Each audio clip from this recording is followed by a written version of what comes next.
प्यारे बच्चों, कैसे हैं आप सभी? आई होप आप लोग बहुत अच्छे होंगे और आप लोगों की पढ़ाई भी बहुत अच्छे तरीके से चल रही होगी।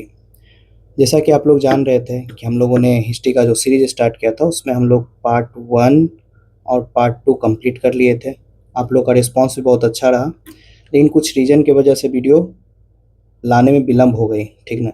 लेकिन अब यहाँ से हम लोग रेगुलर बेसिस पे वीडियो लाएँगे। आप लोग अच्छे से क्लास कीजिए, नोट्स साथ में बनाते जाइए, ठीक? तो जिन बच्चों ने पार्ट 1 और पार्ट 2 को अच्छे से नहीं देखा है, वो जाकर पार्ट 1, पार्ट 2 को अच्छे से कंप्लीट कर लें, फिर पार्ट 3 को आप समझ पाओगे। ये चैप्टर अब हमारा कुछ ही पॉइंट के बाद, जैसे आज पार्ट 3 है, इसके बाद मेरे ख्याल से पार्ट 4 में हम लोग इस चैप्टर को कंप्लीट करने वाले हैं। तो आज जो हमारा टॉपिक है मेनली, वो है इटली का एकीकरण। ये बहुत इंपॉर्टेंट टॉपिक है, बिहार बोर्ड के इम्पोर्टेंस है, ठीक ना?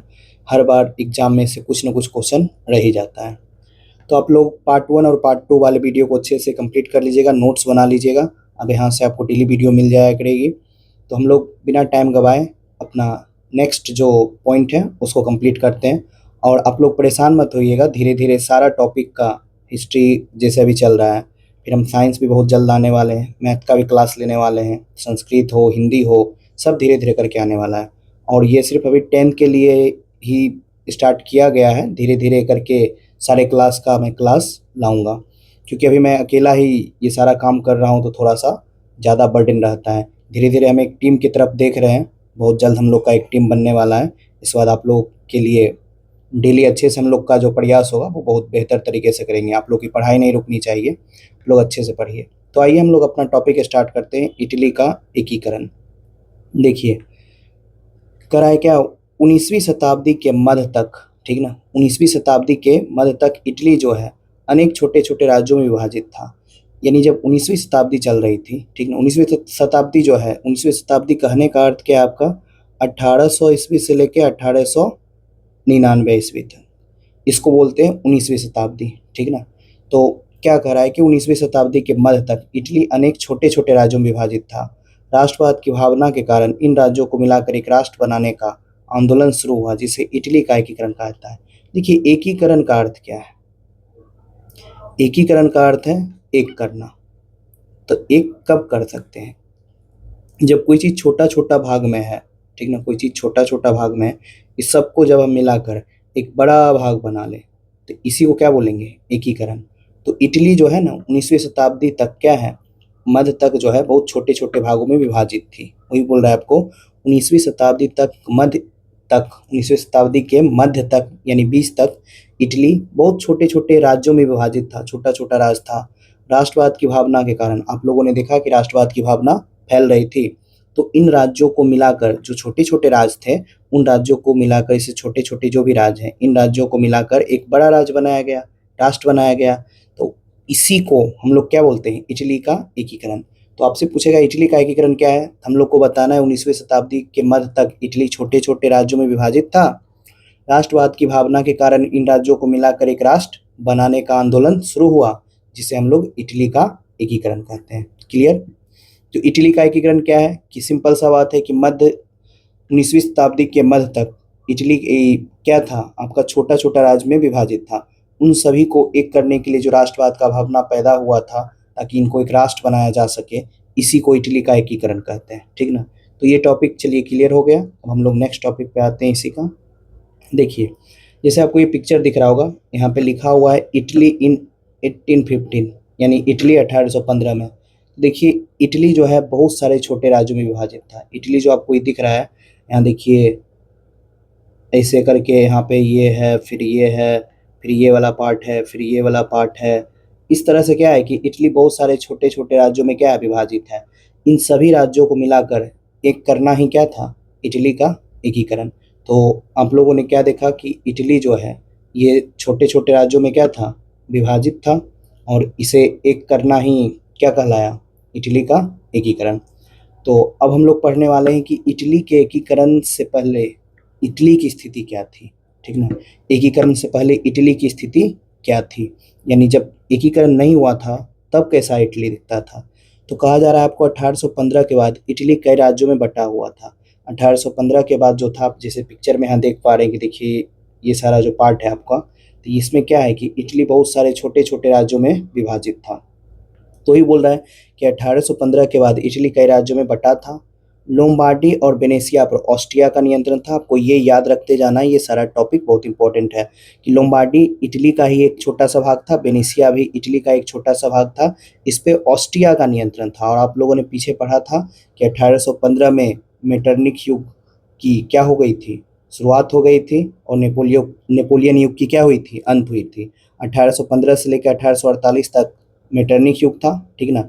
तो उस टाइम क्या था कि लोम्बार्डी और वेनेसिया पर ऑस्ट्रिया का नियंत्रण था। उस समय ऑस्ट्रिया का जो चांसलर था वो कौन था, मेटरनिख।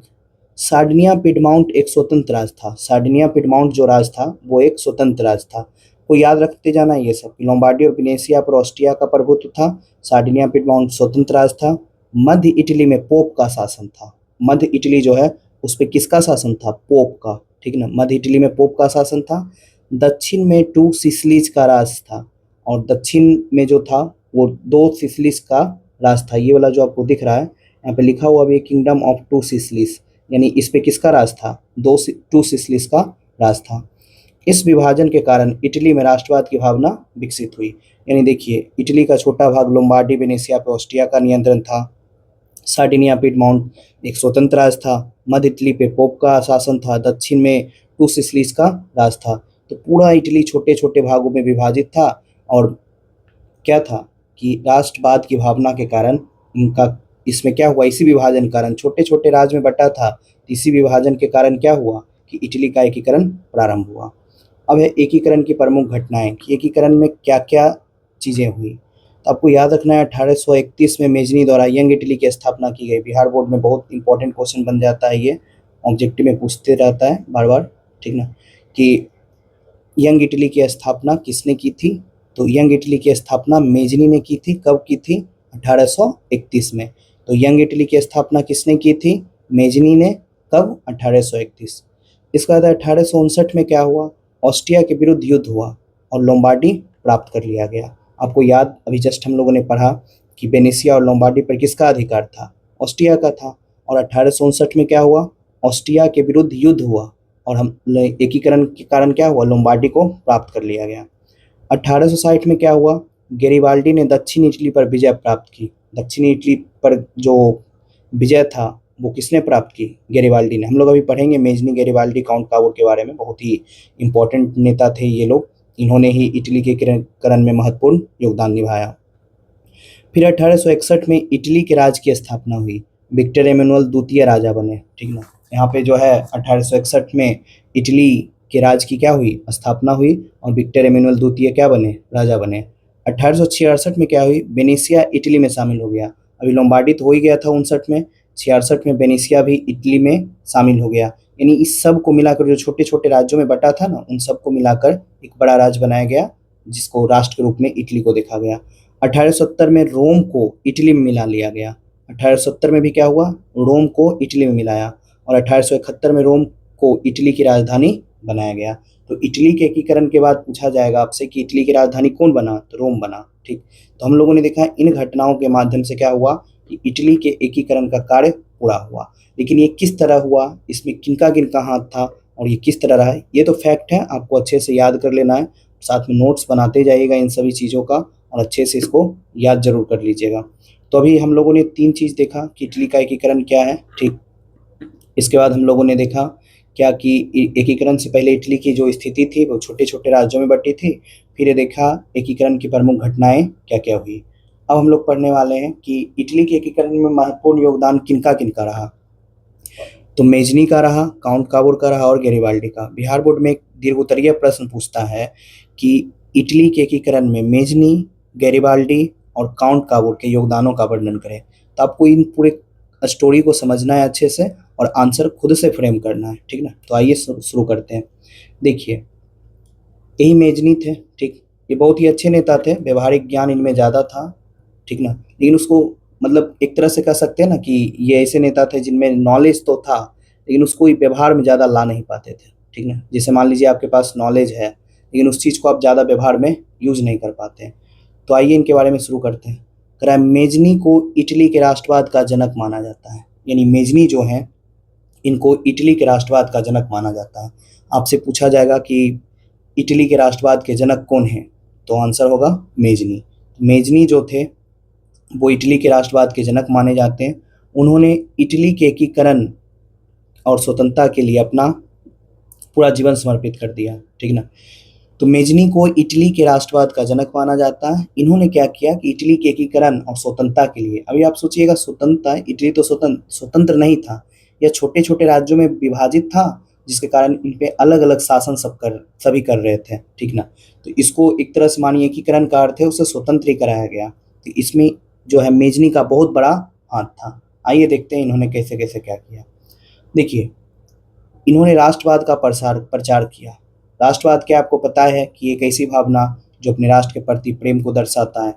तो कहा जा रहा है मेजनी ने इटली के लोगों में राष्ट्रीय एकता, यानी मेजनी ने क्या किया, इटली के लोगों में राष्ट्रीय एकता, स्वतंत्रता की भावना जगाई। कि जैसे मान लीजिए क्या चीज़ की कोई एक नेता है, ये किसी चीज़ के लिए जागरूक है और जनता को जागरूक करने के लिए क्या कर रहा है, राष्ट्रवाद का प्रचार कर रहा है। तो मेजनी भी क्या किए कि जनता को जगाने के लिए राष्ट्रवाद का प्रचार प्रसार किए, ठीक ना, और उनमें स्वतंत्रता की भावना जगाई। उनका विश्वास था कि इटली को विदेशी शासन से मुक्त कर एक स्वतंत्र राष्ट्र बनाया जाना चाहिए। मतलब वे मानते थे कि इटली पे दूसरा देश का शासन क्यों हो, इटली मुक्त हो और यह स्वतंत्र बनाया जाए। तो पहला आपका याद रखना है कि मेजनी ने पहला काम क्या किया, राष्ट्रवाद का प्रचार किया, ठीक। दूसरा है यंग इटली की स्थापना। अभी आप लोगों ने पढ़ा ही था कि 1831 में मेजनी ने यंग इटली की स्थापना की, ठीक ना। तो 1831 में मेजनी ने क्या किया, यंग इटली की स्थापना। देखिए इसके माध्यम से क्या किया उन्होंने। 1831 में उन्होंने यंग इटली नामक संगठन की स्थापना की। इसका उद्देश्य इटली के युवाओं को एकजुट करके एक स्वतंत्र और एकीकृत इटली का निर्माण करना था। देखिए, मेजनी का मानना था क्या कि युवा पीढ़ी जो है वो इटली के एकीकरण में महत्वपूर्ण भूमिका निभाएगी। इसलिए उन्होंने 1831 में इटली के एकीकरण के लिए एक संस्था बनाई जिसका नाम क्या था, यंग इटली, ठीक। तो इनका उद्देश्य क्या था कि युवा सभी एकजुट होकर स्वतंत्र और एकीकृत इटली का निर्माण कर सकें, ठीक ना। अब है संगठन का नारा क्या था, जो संगठन बनाया गया था उसका नारा क्या था, ईश्वर और जनता, गॉड एंड पीपल। याद रखिएगा कि यंग इटली संगठन का नारा क्या था, ईश्वर और जनता। तो पहला काम उन्होंने किया, राष्ट्रवाद का प्रचार किया, यंग इटली की स्थापना की, ठीक। इसके बाद है क्रांतिकारी आंदोलनों का क्या किया, नेतृत्व किया। जो क्रांतिकारी आंदोलन हो रहे थे उनमें वो आगे बढ़ के आए, उन्होंने नेतृत्व किया। तो करा मेजनी ने विभिन्न राज्यों में विद्रोह और क्रांति का समर्थन किया। अब अलग अलग राज्यों में विद्रोह और क्रांति क्यों हो रही थी, इटली के एकीकरण के लिए, उसका इन्होंने क्या किया, समर्थन किया। यद्यपि उनके कई प्रयास असफल रहे, लेकिन उन्होंने जनता में राष्ट्रवाद की भावना को मजबूत किया। उनका बहुत सारा प्रयास ना असफल रहा, बहुत बार वे असफल हुए, लेकिन उन्होंने जनता में राष्ट्रवाद की भावना को क्या किया, मजबूत करने का कार्य किया। तो आप देख रहे हैं कि किस तरह मेजनी जो है इटली के एकीकरण में अपना योगदान निभा रहे हैं। फिर गणतांत्रिक विचारों का प्रसार, और इन्होंने क्या किया, गणतांत्रिक विचारों का प्रसार भी किया। मेजनी राजतंत्र के बजाय, राजतंत्र के आपको याद है ना, राजा का शासन, ठीक ना, के बजाय लोकतांत्रिक गणराज्य की स्थापना के पक्षधर थे। मेजनी का मानना था क्या कि लोकतांत्रिक गणराज्य हो, यानी जनता का शासन हो, ठीक ना, राजा के शासन की जगह पे जनता का शासन हो। उन्होंने स्वतंत्रता, समानता और राष्ट्रीय एकता के विचारों का प्रचार किया। उनका मानना था राजतंत्र को खत्म करके लोकतंत्र की स्थापना की जाए, इसलिए उन्होंने क्या किया, गणतांत्रिक विचारों का क्या किया, प्रसार किया। अब देखिए, एकीकरण की वैचारिक नींव, यानी इटली के एकीकरण का जो वैचारिक नींव है, वैचारिक नींव का मतलब हो गया जो विचार सबसे प्रथम सर्वप्रथम जो दिया गया वो मेजनी के द्वारा ही दिया गया। मेजनी ने इटली के एकीकरण के लिए वैचारिक आधार तैयार किया। बाद में काउर, गैरिबाल्डी और विक्टर एमेनुअल द्वितीय ने उसी राष्ट्रवादी भावना को आगे बढ़ाकर एकीकरण पूरा किया। इन्होंने विचार रखा, नींव रखा, लेकिन इन्होंने इटली के एकीकरण को पूर्णतः, मतलब एक तरह से मानिए क्या, पूर्ण नहीं कर पाए। बाद में चल के काउंट काबूर, गैरिबाल्डी और विक्टर एमेनुअल, इन सभी ने मिलकर इटली के एकीकरण में अपना योगदान निभाया। लेकिन इसका विचार कौन रखा, तो इसका विचार मेजनी के द्वारा ही रखा गया। अब देखिए, निष्कर्षतः हम क्या कह सकते हैं मेजनी ने इटली के लोगों में राष्ट्रवाद की भावना जगाई, यंग इटली संगठन की स्थापना की और स्वतंत्र और एकीकृत इटली का सपना दिया। इसलिए उन्हें इटली के राष्ट्रवाद का जनक भी कहा जाता है।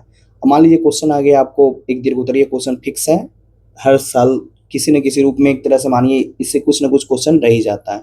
अगर पूछ दिया कि इटली के एकीकरण में मेजनी, काउंट का और गैरिबाल्डी के योगदान, तो मेजनी के बारे में आप बता दीजिएगा कि जो अभी हम लोगों ने पढ़ा मेजनी के बारे में सारा टॉपिक पढ़ा कि उन्होंने किस तरह किया, तो इसको शॉर्ट फॉर्म में आपको बताना है कि किस तरह था, ठीक ना।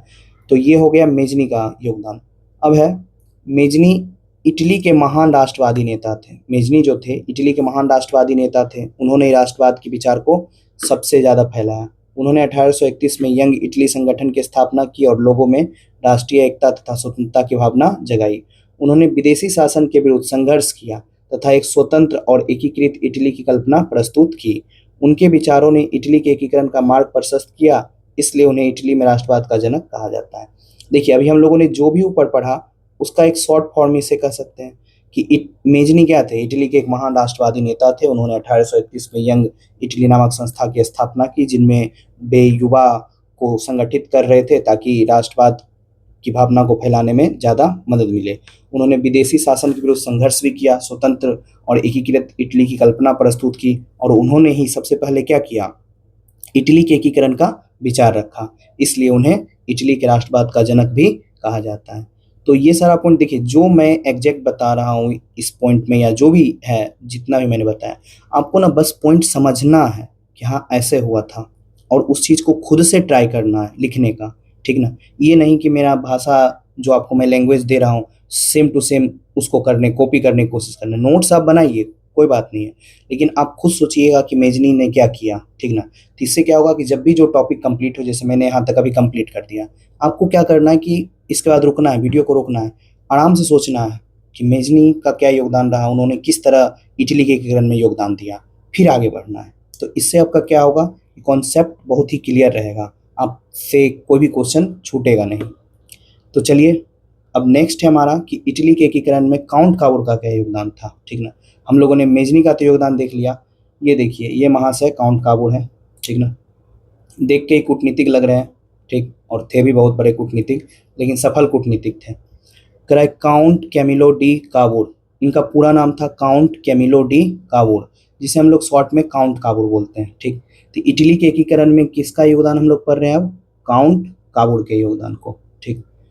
तो देखिए count Camillo di Cavour Italy के एकीकरण के प्रमुख नेताओं में से एक थे। ये भी इटली के एकीकरण के नेता में से एक थे। उन्हें इटली के एकीकरण का शिल्पकार कहा जाता है। शिल्पकार का मतलब होता है क्या, इटली के एकीकरण में मेन योगदान जो मुख्यतः योगदान जो निभाया गया इनके द्वारा ही निभाया गया। तो शिल्पकार क्या हुआ, इटली की जो संरचना दी गई इनके द्वारा ही एक तरह से दी गई, और यहाँ पे संरचना का अर्थ इससे है कि इटली का जो छोटा छोटा भाग था उस सबको एकीकरण करके जो बड़ा राष्ट्र बनाया गया, इटली एक राष्ट्र के रूप में उभरा, तो उनमें इनका सबसे महत्वपूर्ण योगदान था, इसलिए इन्हें शिल्पकार कहा जाता है, ठीक ना। आइए नेक्स्ट देखते हैं। अब देखिए इन्होंने क्या क्या किया, तो पीडमाउंट सार्डिनिया का विकास किया। इन्होंने सबसे पहले क्या किया, पीडमाउंट और सार्डिनिया का विकास। तो कराए काबूर पीडमाउंट सार्डिनिया के प्रधानमंत्री थे। काउंट काबूर जो थे, आपसे पूछा जाएगा कि काउंट काबूर कहाँ के प्रधानमंत्री थे, पीडमाउंट और सार्डिनिया के। उन्होंने उद्योग, व्यापार, कृषि और सेना का विकास किया। इन्होंने किस किस चीज़ पे काम किया, उद्योग पे, व्यापार पे, कृषि पे और सेना पे। राज को इटली का सबसे शक्तिशाली राज बनाया। इन्होंने क्या किया कि पीडमाउंट और सार्डिनिया का विकास करने के लिए उस पर काम किया। काबूर पीडमाउंट सार्डिनिया के प्रधानमंत्री थे। उन्होंने उद्योग हो गया, व्यापार हो गया, कृषि हो गया, सेना हो गया, इसका विकास किया, और राज को इटली का यानी सार्डिनिया पीडमाउंट जो भी था इसे इटली का सबसे क्या किया, शक्तिशाली राज बनाया। इस बाद कूटनीति का प्रयोग, ये बहुत ही सफल कूटनीतिक थे। आप लोग ध्यान रखिएगा कि काउंट काबूर बहुत ही सफल कूटनीतिक थे। और कूटनीतिक का अर्थ है क्या कि उन्होंने अपने एक तरह से मान लीजिए क्या बुद्धि और कूटनीतिक के बल पे ही उन्होंने जो है मतलब इटली के एकीकरण में योगदान निभाया। वे बहुत ही चालाक थे और उसी चालाकी के कारण ये सफल कूटनीतिक भी रहे। तो कराए काबूर ने यूरोपीय देशों से अच्छे संबंध बनाए। ये कूटनीतिक थे। इन्होंने क्या किया कि यूरोपीय देश जितने भी हैं उससे अच्छे संबंध बनाए। उन्होंने इटली के एकीकरण के लिए अंतर्राष्ट्रीय समर्थन प्राप्त किया, और इनका मानना था क्या कि इटली के एकीकरण के लिए अंतर्राष्ट्रीय समर्थन होना चाहिए, और ये मेनली ऑस्ट्रिया का विरोधी थे, क्योंकि ऑस्ट्रिया ही सब पे हक जमा के बैठा था। तो काबूल ने यूरोपीय देशों से अच्छे संबंध बनाए। उन्होंने इटली के एकीकरण के लिए क्या किया, अंतर्राष्ट्रीय समर्थन प्राप्त किया। अब इन्होंने फ्रांस से समझौता किया, ठीक ना, फ्रांस कराया। 1858 में उन्होंने नेपोलियन तृतीय से समझौता कर लिया। 1858 में उन्होंने क्या किया, नेपोलियन तृतीय से समझौता किया, जो कि फ्रांस के सम्राट थे। फ्रांस की सहायता से ऑस्ट्रिया के विरुद्ध युद्ध की योजना बनाई। ये मानते थे क्या, इटली के एकीकरण में ना ऑस्ट्रिया बाधा है। इनका मानना था कि इटली के एकीकरण में, जो इटली के एकीकरण को रोक रहा है वो ऑस्ट्रिया है। अगर ऑस्ट्रिया को हटा दिया जाए तो इटली का एकीकरण आसानी से हो सकता है। तो इन्होंने क्या किया, इसके लिए फ्रांस से समझौता किया। और फ्रांस से समझौता कब किया, 1858 में नेपोलियन तृतीय से समझौता किया और फ्रांस की सहायता लेकर ऑस्ट्रिया के विरुद्ध क्या किया, युद्ध की योजना बनाई। इस बार नेक्स्ट क्या है आपका, ऑस्ट्रिया को पराजित करना। और ऑस्ट्रिया को क्या किया गया, पराजित। 1859 में पीडमाउंट और फ्रांस ने मिलकर ऑस्ट्रिया को हराया। इस युद्ध के बाद लोम्बार्डी इटली में शामिल हो गया। इन्होंने क्या किया कि देखिए, आप लोग को याद होगा कि लोम्बार्डी और वेनेशिया पे किसका अधिकार था, ऑस्ट्रिया का।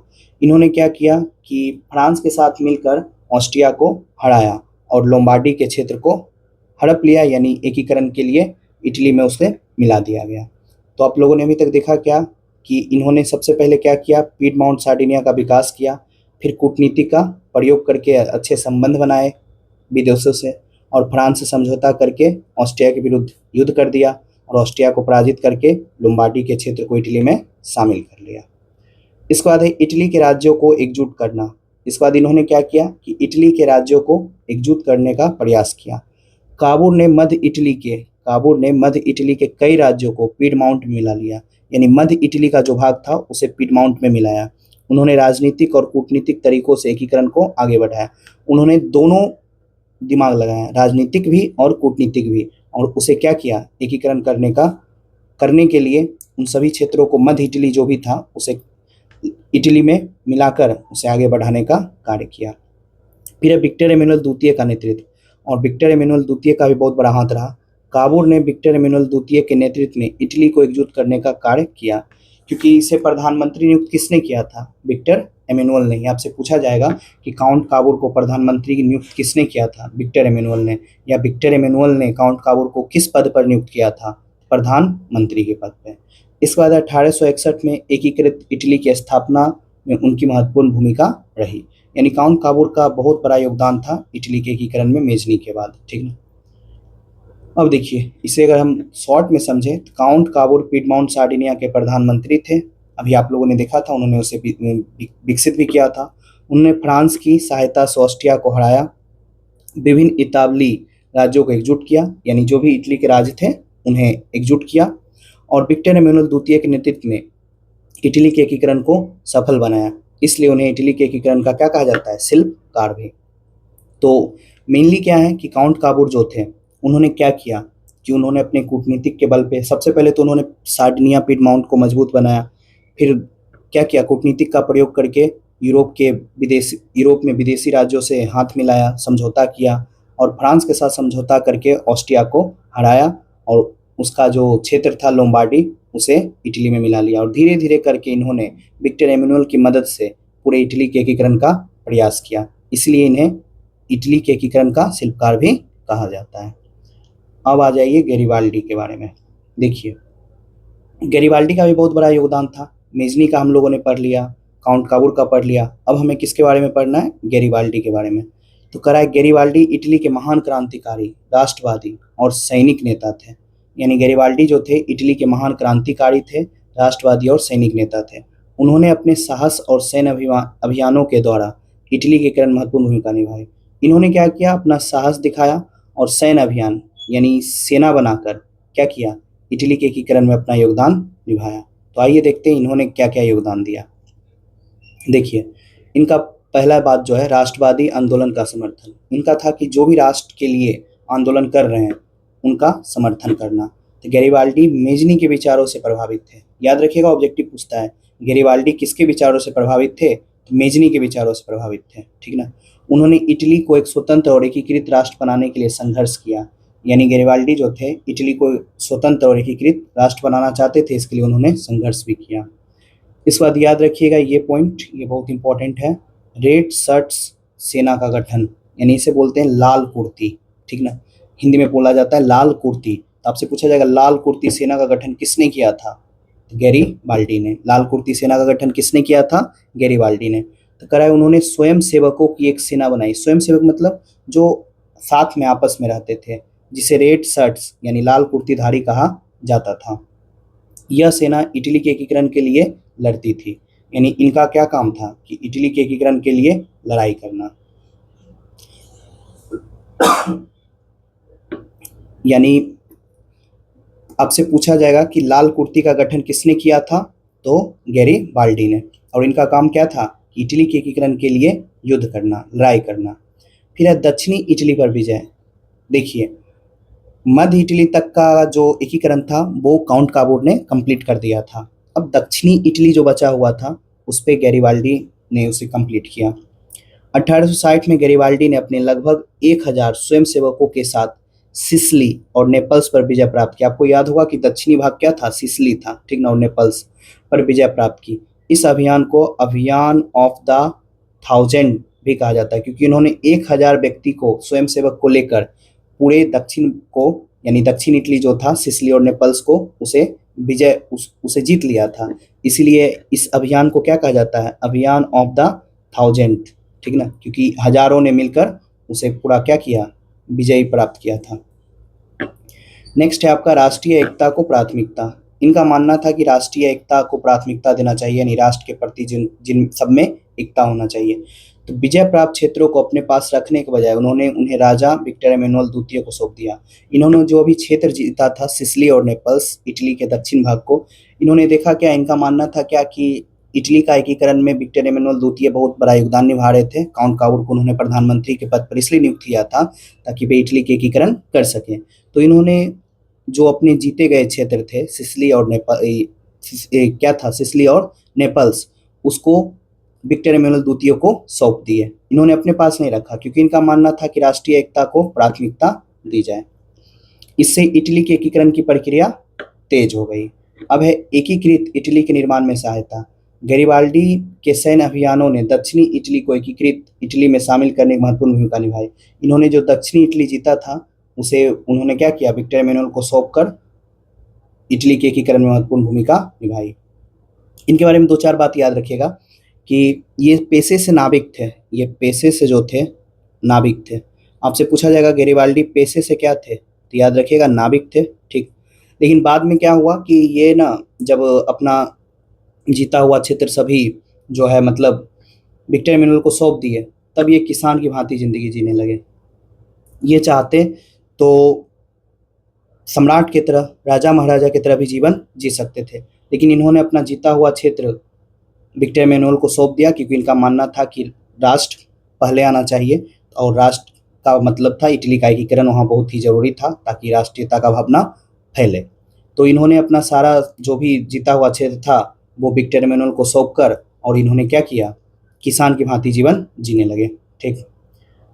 इसके बाद कहा जा रहा है गैरीबाल्डी इटली के महान क्रांतिकारी और राष्ट्रवादी नेता थे। उन्होंने रेड शर्ट्स यानी लाल कुर्ती नामक सेना का गठन किया और 1860 में सिसिली तथा नेपल्स पर विजय प्राप्त की। उन्होंने जीते हुए क्षेत्रों को विक्टर एमेनुअल द्वितीय को सौंप दिया, जिससे इटली के एकीकरण का मार्ग प्रशस्त हुआ। उनके सैन्य योगदान के कारण इटली का एकीकरण सफल हो सका। इनके सैन्य योगदान के कारण ही क्या रहा? इटली का जो है एकीकरण सफल रहा। तो आप लोगों ने क्या क्या देखा? तो आप लोगों ने देखा कि इटली के एकीकरण में मेजनी का क्या योगदान रहा, काउंट काबूर का क्या योगदान रहा, ठीक ना, और गैरीबाल्डी का क्या योगदान रहा। तो एक क्वेश्चन दिया जाता है कि इटली के एकीकरण में मेजनी, काउंट काबूर और गैरीबाल्डी के योगदानों का वर्णन करें। तो आप इसे अच्छे से, जो भी बात आप समझें इसको अच्छे से नोट्स कर लीजिएगा और अपने तरीक़ा से आंसर लिख के फ्रेम करने का कोशिश कीजिएगा, और इसको बहुत अच्छे तरीके से कंप्लीट कर लेना है आप लोग को। इटली का एकीकरण हो गया। अब हमारा नेक्स्ट टॉपिक होगा जर्मनी का एकीकरण, जो कि हम पार्ट 4 में देखने वाले हैं। आज ये हमारा पार्ट 3 था। आप लोग पार्ट 1 पार्ट 2 को अच्छे से कंप्लीट कर लिए हैं, जो भी बहुत अच्छी बात है। जिन्होंने नहीं किया है वो पार्ट 1 पार्ट 2 को भी अच्छे से कंप्लीट कर लीजिएगा, और ये पार्ट 3 भी आपके साथ आपके सामने रहा, ठीक ना। और हम लोग धीरे धीरे करके अब सारे सब्जेक्ट को आपके सामने लाएंगे और बस आप लोग थोड़ा साथ देते रहिए, सारा चीज़ आप लोग को धीरे धीरे अवेलेबल हो जाएगा। हम लोग कोशिश कर रहे हैं कि आप लोग को बेहतर से बेहतर शिक्षा दी जाए, ताकि आप लोग घर पे बैठ के भी और ऑनलाइन के माध्यम से बेहतरीन शिक्षा प्राप्त कर सकें, ठीक ना। तो चलिए, आज के लिए इतना ही। आप लोग इसको अच्छे से कंप्लीट कर लीजिएगा और कमेंट करके बताइएगा कि सारा टॉपिक आपको समझ में आया या नहीं, या जो भी प्रॉब्लम हो आप कमेंट करके ज़रूर बताइएगा, ठीक ना। उसे मैं और भी अच्छे से करने का प्रयास करूँगा। तो चलिए बच्चों, आज के लिए इतना ही। मिलते हैं अगले एपिसोड में, ठीक ना। आप लोग स्वस्थ होकर पढ़ाई कीजिए और अपना ध्यान रखिए। चलिए, थैंक यू।